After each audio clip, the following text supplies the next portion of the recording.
कैसे तामीर हुए महल, कैसे खिश्त हुए संग। आइए जानते हैं शहर दिल्ली के बदलते रंग। कैसे तामीर हुए महल, कैसे खिश्त हुए संग। आइए जानते हैं शहर दिल्ली के बदलते रंग।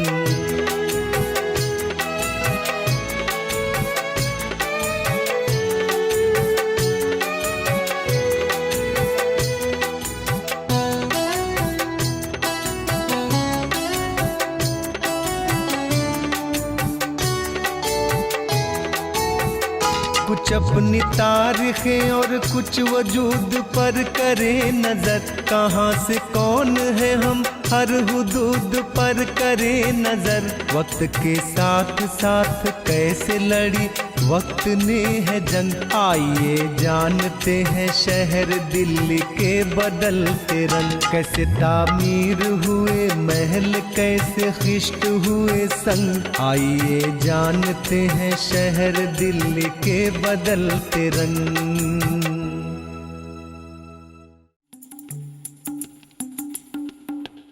राखी गढ़ी जिला हिसार हरियाणा में एक खास गांव है जो दिल्ली से तकरीबन 150 किलोमीटर दूर है। आर्कियोलॉजिकल सर्वे ऑफ इंडिया के सबसे सीनियर ऑफिसर डॉक्टर अमरेंद्र नाथ, जिन्होंने राखी गढ़ी और फरमाना की खुदाई की, कहते हैं राखी गढ़ी एक बहुत वसी रकबा पर मुश्तमिल इलाका था। कुदरती वसाइल के बहुत करीब था और उसकी मिट्टी जरखेज थी। अव्वल दर्जे की मिट्टी बड़े इलाके में पाई गई है। हमें आज भी इस इलाके में बेइंतहा हरियाली मिलती है और इब्तदाई हड़प्पा दौर में भी इस मकाम का इंतखाब जानदारों के जीने के लिए जो ज़रूरी वसाइल होते हैं उनकी मौजूदगी की वजह से ही किया गया होगा। और यही नहीं, तकरीबन हर 5 या 10 किलोमीटर पर आबादी के आसार भी राखी गढ़ी में मिलते हैं। Almost every 5 kilometers we find 10 kilometers small satellite settlements around this Rakhi Garhi. मरहूम प्रोफेसर ग्रिगोरी लुई पोशेल पेनिनसिल्वेनिया यूनिवर्सिटी में उलूम इंसानी के प्रोफेसर एमिरेट्स थे और इसी यूनिवर्सिटी में आसार कदीमा और इंसानियात के म्यूजियम में एशियाई कलेक्शन के मुआलिज थे। वो 1964 से हिंदू पाकिस्तान में सिंध तहजीब की खुदाइयों में शामिल रहे। एक शायशुदा तारीखी मुताले में उन्होंने हड़प्पा के 2600 मकामात की तफसीली फहरिस्त दी है। राखी गढ़ी के यादगारें सबसे पहले आसार कदीमा के माहिर भगवान देव ने दरियाफ्त की और उसके बाद सन 1963 में दूसरे मारूफ हिंदुस्तानी माहिर आसार कदीमा सूरज भान ने तस्दीक की कि उनकी असलियत हड़प्पन ही है। फिर 3 दहाइयों के बाद 1995 में 2 बरतानवी माहिरीन आसार कदीमा रेमंड और ब्रिगेड आलचीन ने एक सर्वे किया और इस नतीजे पर पहुंचे कि राखी गढ़ी में जो आसार हैं वो 24 हेक्टेयर तक फैले हुए हैं। बाद में अमेरिकन माहिर आसार कदीमा J.M. किनोयेफ ने यह साबित किया कि ये मकाम 80 हेक्टेयर में है। लेकिन इन सारे अंदाजों से आगे 1997 ता 2000 यहाँ जो खुदाइयाँ हुई, उन्होंने बताया कि ये बर्रे सगीरे हिंद में दरियाफ्त शुदा हड़प्पा की तहजीब का सबसे बड़ा साइट है, जिसके एरिया का तखमीना 440 हेक्टेयर लगाया गया है, जो सिंध घाटी के किसी भी मकाम से 140 हेक्टेयर ज़्यादा है जो अब तक दरियाफ्त हुए हैं। इसका मतलब है कि उस मकाम की आबादी 50,000 से ज़्यादा रही होगी। मेरा ख्याल है कि राखी गढ़ी की आबादी महज 5,000 से 10,000 तक रही होगी। लेकिन इसमें कोई इख्तलाफ नहीं है कि राखी गढ़ी के महल वक़ू और शहर के अंदर होने वाले कामों और यकीनन उसके बड़े साइज से पता चलता है कि अपने उरूज के ज़माने में ये दुनिया का सबसे बड़ा शहर भी साबित हो सकता है। जिन मसनूआत का पता लगा है वो बताते हैं कि इब्तिदा से बलूग तक ये तहजीब कई मरहलों से गुजरी। हड़प्पा की तहजीब के शुरू के मरहले के हाकरा सामान और साथ में मिट्टी के बर्तन जो इसके बलूग के मरहले को बताते हैं, उनमें हड़प्पा के मजहबी निशानात की पेंटिंग हैं और उनकी ज़बान के कुछ हुरूफ भी। मज़ीद बरा मिट्टी के बर्तनों की बड़ी तादाद, पकाई हुई मिट्टी की मूर्तियाँ, मोहरें, सुइयाँ, मछली के कांटे, वज़न और कांसे की मसनूआत जो मिली हैं वो सब एक पुख्तगी के मरहले को बताती हैं। हकीकत तो ये है कि बाज़ बड़ी दरियाफ्तों ने हड़प्पन तहजीब को कई सौ साल और पीछे धकेल दिया है। अलबत्ता नई दरियाफ्तों से इशारा मिलता है कि हड़प्पा की तहजीब यकसानियत लिए हुए नहीं थी, बल्कि मकामी तकसीरियत के बहुत से निशानात पाए जाते हैं, खासकर टाउन प्लानिंग, मुर्दों को दफन करने और मुख्तलिफ मसनूआत में। मिसाल के तौर पर राखी गढ़ी के कब्रिस्तान में जो खोपड़ियाँ मिली हैं उन सब का रुख शिमाल की जानिब था और मोहरों के अंदर जानवरों के चेहरे बाएं की बजाय दाईं तरफ फेरे हुए हैं, जैसा कि हड़प्पा और मोहनजोदड़ो में मिली मोहरों में पाया गया है। दोनों ही इलाकों के अपने मखसूस निशानात हैं, लेकिन इनमें मज़ीद तहकीकात की ज़रूरत है। Rakhi Gadi, we have from the early levels, we have structures of circular nature. Rakhi Garhi में जब हम खुदाई करते हैं तो हमें सबसे नीचे यानी कि शुरुआती सतह पर घुमावदार रिहायशी इमारती ढांचे मिलते हैं और मिट्टी की लिपाई वाला फर्श भी है, और हमें पालतू जानवरों के होने की अलामात भी मिलती हैं और फसलों के बाकियात भी मिलते हैं। तो राखी गढ़ी में आने वाले पहले लोग जानवरों को पालना जानते थे और जैसे कि भेड़ और बकरी वगैरह वो पालते थे, और वो सबसे पहले किसान थे जो छोटे औजार और पत्थरों के बने दीगर औजारों का भी इस्तेमाल करना जानते थे। और इसके बाद हमें चौकोर इमारती ढांचा भी मिलता है। इस तरह हमें इस इलाके में शुरुआत का अंदाजा होता है। in this area only. नई तहकीकात ये भी बताती हैं कि मज़कूरा मकामात के अलावा और भी अहम मकामात हो सकते हैं जो ज़रूरी नहीं इनसे पहले के हों, बल्कि मोहनजोदड़ो और हड़प्पा के हम ज़माना भी हो सकते हैं। राखी गढ़ी खुद हड़प्पा की तहजीब के इर्तिका के मुताले के लिए अहम मकाम है और मज़ीद तहक़ीक़ इसके साइज़, स्ट्रेटेजिक जाए मकाम और राजस्थान के खेतरी इलाके से क़ुर्बत के मद्देनज़र, जिसमें तांबे का एक बड़ा ज़ख़ीरा है। राखी गढ़ी बहुत मुमकिन है कि तिजारत का बड़ा मरकज़ रहा हो, ख़ासकर कीमती पत्थरों का, या कम अज़ कम बड़े रकबे में फैली ये शहरी रियासत एक अहम तिजारती शाहराह पर वाक़ होगी।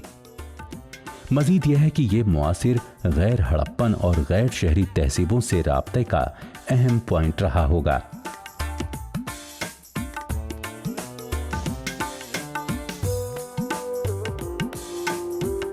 किले की एक दीवार इस शहरी रियासत की तरक्की के अमल को बता। इसका सबसे निचला हिस्सा धूप में सुखाई हुई ईंटों से हमवार किया गया है। ज्यादा पुख्तगी का जमाना उन ईंटों से जाहिर होता है जो भट्टे में पकाई हुई हैं। ये भी साफ पता चलता है कि भट्टे की पकी ईंटें मकामी गांव के लोग नए मकान बनाने के लिए इस्तेमाल किया करते थे, जो 300 साल पहले उस मकाम में मुंतकिल हो गए थे।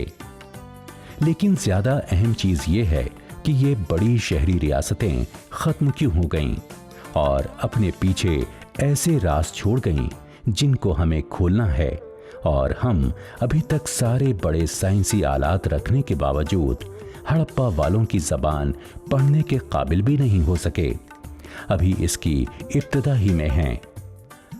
आसार कदीमा की दरियाफ्तों के साथ दूसरा मसला वसाइल की फराहमी का है।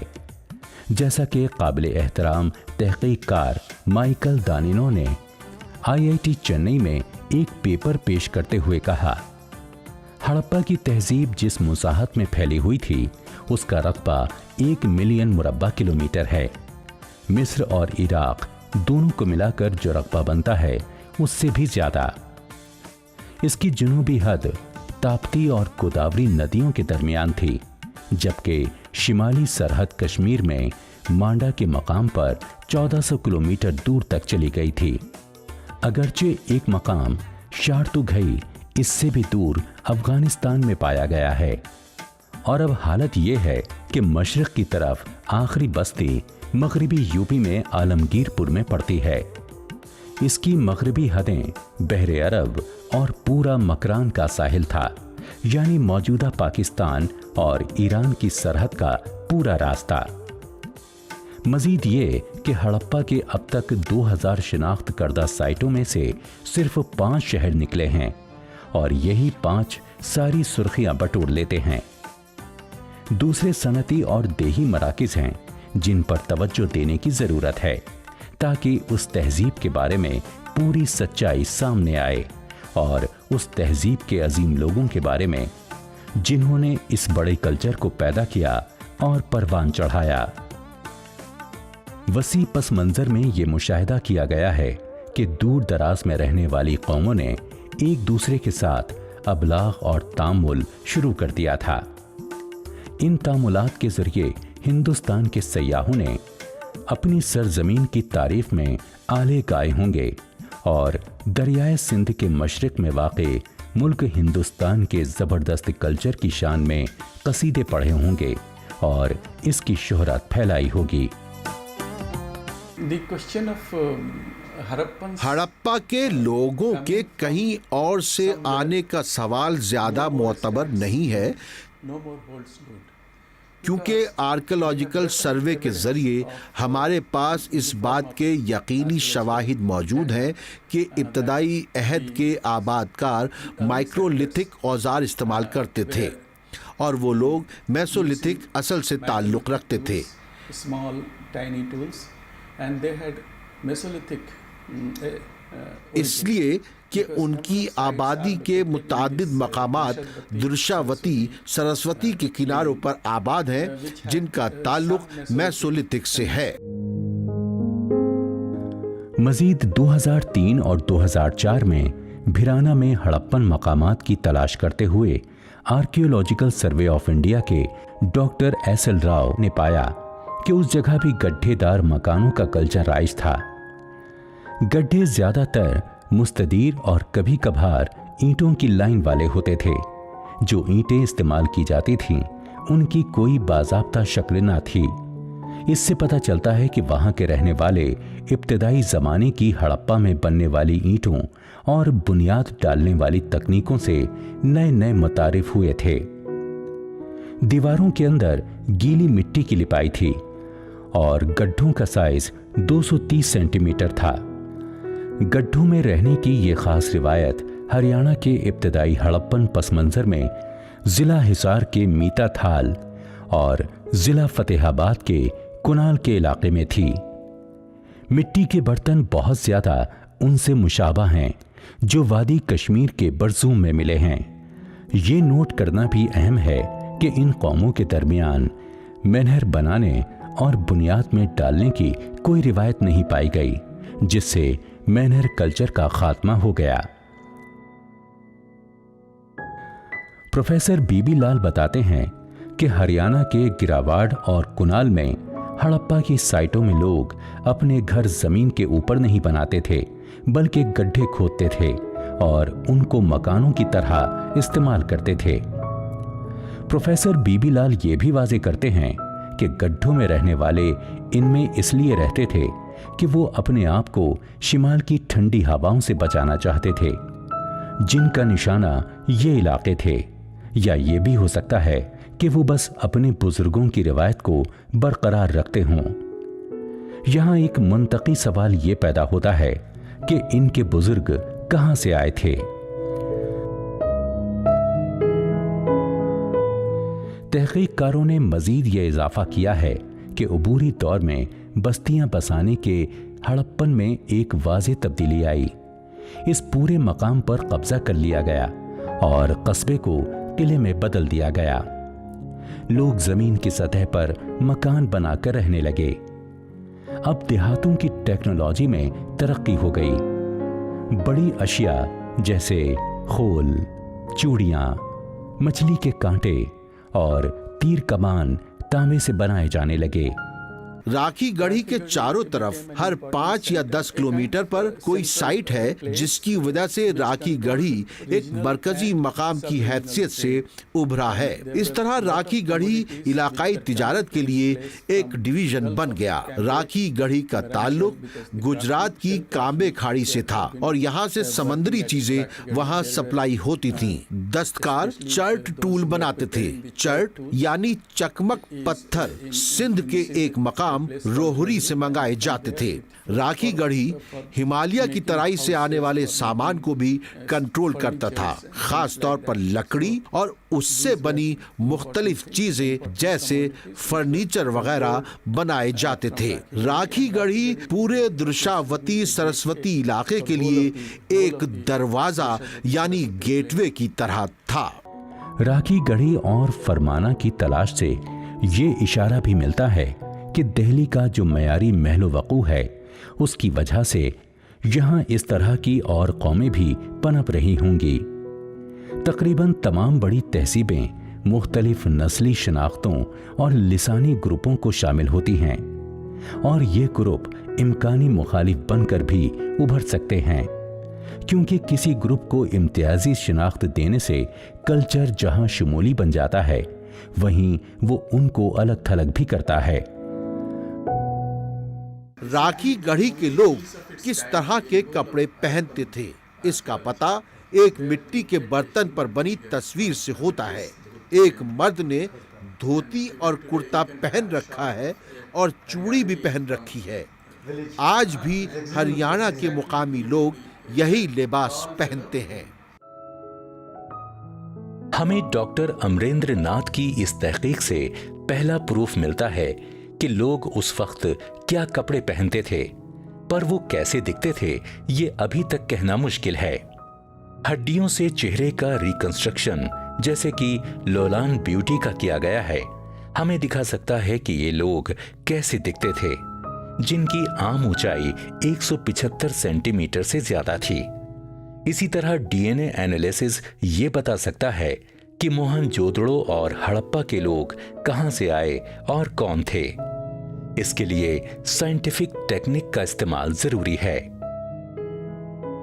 मखसूस मजहबी आमाल, आर्ट, स्टाइल और जबानें अपने हामलेन को गिरोहों में मुतशक्ल करते हैं, लेकिन ऐन इसी वक्त वो दूसरों को इससे बाहर भी करते हैं। ताहम इब्तिदाई रियासत एक नशोनुमा पाती सोसाइटी की तर्जुमानी करती है, जिसमें लोग अबलाग की सलाहियतें बाहम पहुंचाते हैं और मौजूदुल वक्त निज़ाम का एहतराम करना सीखते हैं, ताकि बदले में रियासत उनको तहफ़्फ़ुज़ और बुनियादी सहूलियात की ज़मानत दे। 3 मुख्तलिफ यूनिवर्सिटियों के आर्कियोलॉजिस्ट सन 2009 की इब्तिदा ही से हरियाणा के फरमाना में काम कर रहे थे, जो दिल्ली से महज 60 किलोमीटर दूर है। इन खुदाइयों ने बताया कि राखी गढ़ी, फरमाना, मीठाथाल, भिराना और कुनाल के मकामात जनूबी एशिया की इब्तिदाई तारीख में एक निहायत अहम आगाज साबित हो सकते हैं।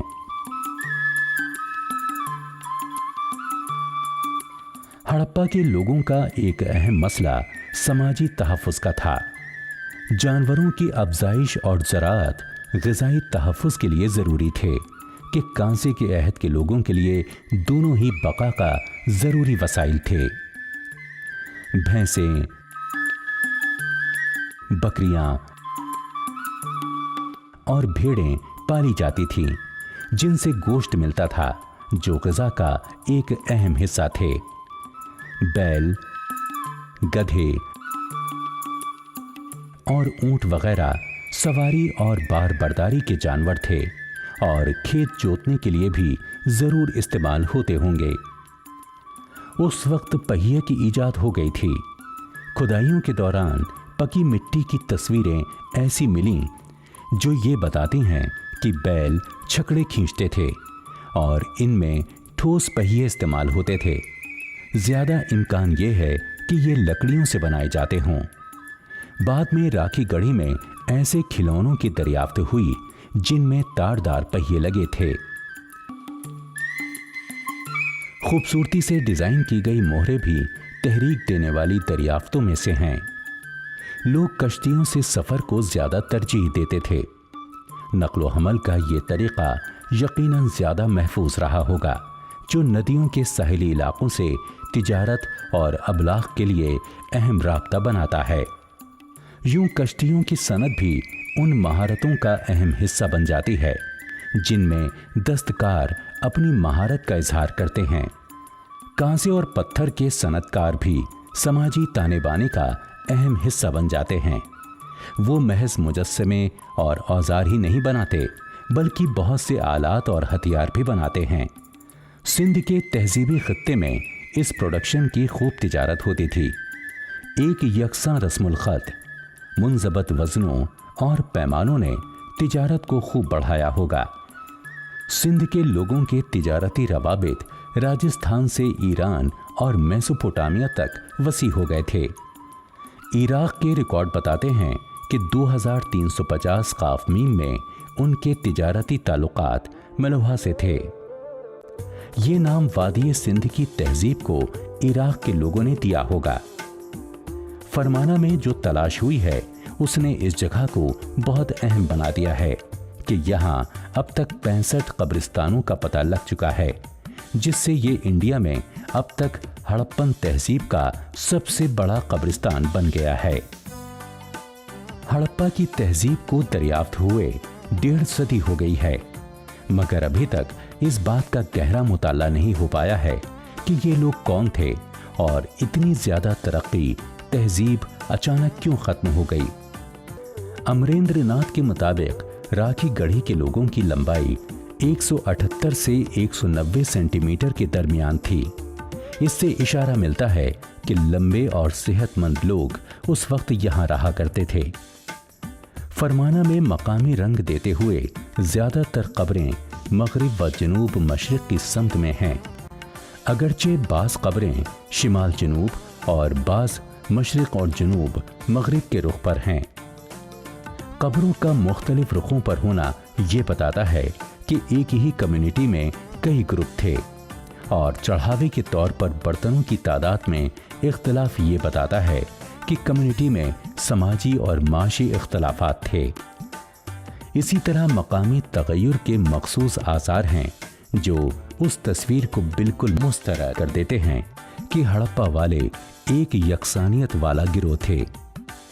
दिल्ली यूनिवर्सिटी में शोबे तारीख के उस्ताद प्रोफेसर उपेंद्र सिंह ने इस प्रोजेक्ट के बारे में बड़े जोश का मुजाहरा किया और दावा किया है कि ये तहकीकात माजी को बेनकाब करने में मदद देंगी और उनसे ये पता लगाया जा सकेगा कि मकामात, लोगों और उनके समाजों का इर्तिका कैसे हुआ, साथ ही उनकी मजमूई तरक्की का भी।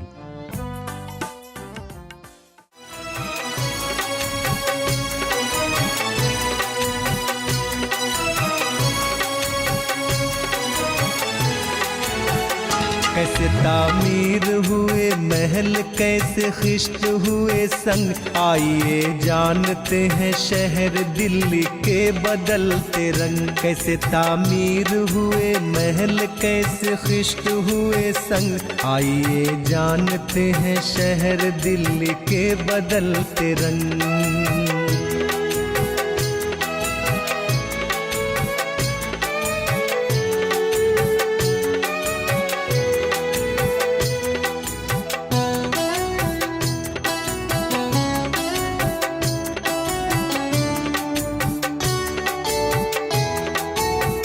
कुछ कुछ अपनी तारीखें और कुछ वजूद पर करे नजर, कहाँ से कौन है हम हर हुदूद पर करे नजर। वक्त के साथ साथ कैसे लड़ी वक्त ने है जंग, आइए जानते हैं शहर दिल्ली के बदलते रंग। कैसे तामीर हुए महल, कैसे खिश्त हुए संग, आइए जानते हैं शहर दिल्ली के बदलते रंग।